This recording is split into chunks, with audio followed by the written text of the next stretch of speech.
Everyone, good evening.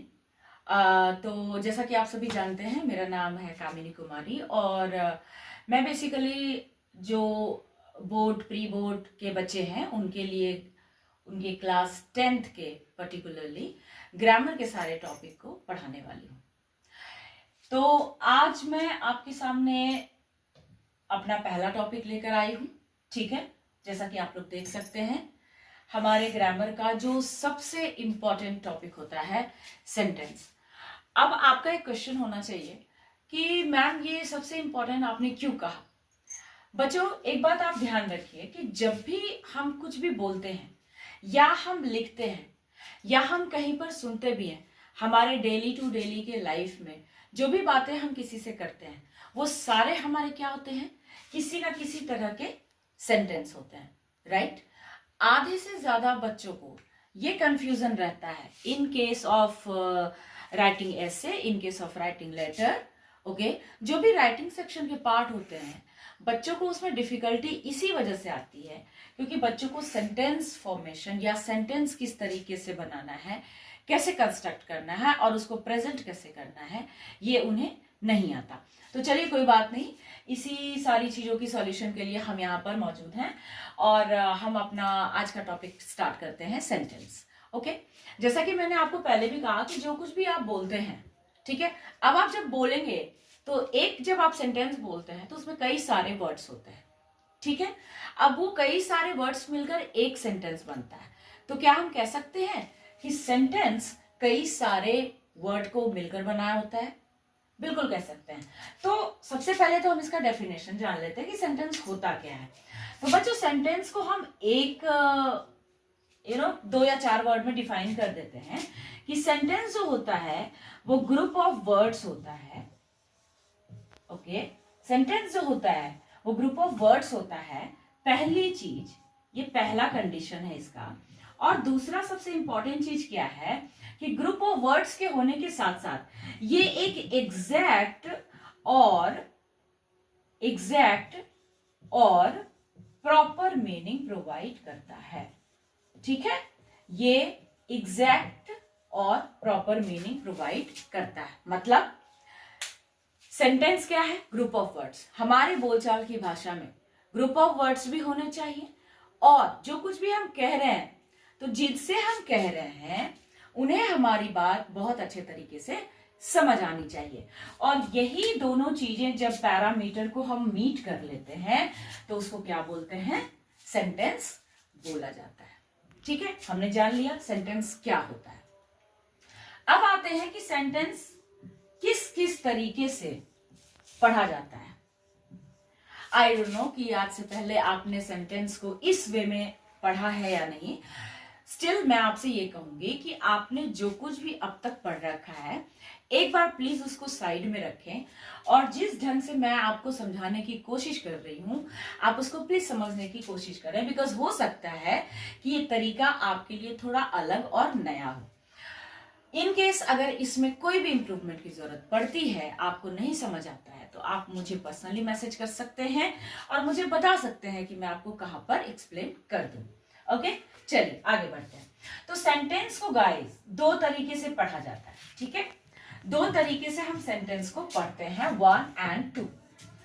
पहला तरीका क्या है सेंटेंस को पढ़ने का? पहला तरीका है कि हम इसको on the basis of structure, पहला तरीका जो होता है हम उसमें सेंटेंस को उसके स्ट्रक्चर के बेस पर पढ़ते हैं। स्ट्रक्चर क्या? बनावट, मतलब सेंटेंस किस टाइप का बना हुआ है, हम पहले उस तरीके से सेंटेंस को समझते हैं और पढ़ते हैं। दूसरा तरीका क्या होता है? On the basis of function. अब on the basis of function जो है, मतलब सेंटेंस को हमने बनावट के तौर पे पढ़ लिया। बनावट में हमें क्या है भाई कि सेंटेंस बना किस तरीके से है, किन किन चीजों को जोड़कर बना है। Second, on the basis of function, मतलब सेंटेंस काम कैसे करता है। फॉर एग्जाम्पल, हमने जो कहा कैसे समझ में आएगा कि हमने कुछ सकारात्मक कहा, हमने कुछ नकारात्मक कहा, हमने कुछ ऐसी बातें कह दी जो एक्चुअली कही नहीं है, हमने उसको पूछ डाली है और वो क्वेश्चन बन गया है। ये सारे ही सेंटेंस होते हैं। हम वन बाय वन सब पर डिस्कशन करेंगे, बट पहले हम on the basis of structure पढ़ेंगे सेंटेंस को, और उसके बाद हम on the basis of function पढ़ेंगे सेंटेंस को। आई होप यहां तक आपको सब कुछ क्लियर होगा। यहां तक अगर आपको कोई भी कंफ्यूजन हो, अगेन आप मुझे बता सकते हैं, मैं आपको दोबारा एक्सप्लेन कर दूंगी। डन है? आगे बढ़े? Okay, very good.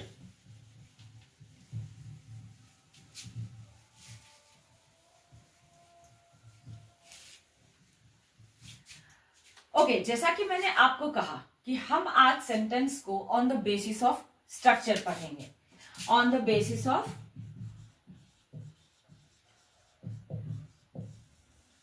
स्ट्रक्चर, बनावट के तौर पर कोई सेंटेंस बना है, उसकी बनावट के तौर पर वो कौन सा सेंटेंस है, या उसको क्या बोला जाता है, उसको फॉर्म कैसे किया जाता है, ये सारी चीजें हम on the basis of structure में पढ़ेंगे। सबसे पहले जानते हैं कि on the basis of structure पर जनरली ग्रामर में एज पर रूल कितने काइंड्स होते हैं। ठीक है, तो इसके हमारे 3 काइंड्स बताए गए हैं। सबसे पहला है सिंपल सेंटेंस, दूसरा है कंपाउंड सेंटेंस, आई होप आपको अच्छे से विजिबल होगा, एंड तीसरा होता है हमारा कॉम्प्लेक्स सेंटेंस। गाइस, सेंटेंस जितना इंपॉर्टेंट पार्ट है, चैप्टर है ग्रामर का, उससे कहीं ज्यादा इंपॉर्टेंट है उसको समझना, because it's not that much easy as you are thinking of. It is quite difficult, but we will try to initiate with any simple examples or simple ways of teaching, and then I will make you clear. I will give you explanation, certain examples, और आपको I hope that you will be able to understand this topic very well. In case of any issues, again you can let me know. ठीक है, आगे बढ़े। तो on the basis of structure पर हमारे sentence के 3 प्रकार बताए गए हैं। सिंपल सेंटेंस है, कंपाउंड सेंटेंस है एंड कॉम्प्लेक्स सेंटेंस है। गाइस, इन सेंटेंसेस को वन बाय वन हम पढ़ेंगे अपने नेक्स्ट वीडियो में। आई होप कि यहां तक की सारी चीजें आपको क्लियर होंगी। ठीक है, मैं मिलती हूं आपसे अगले वीडियो में इसी चीज को कंटिन्यू करते हुए। Thank you.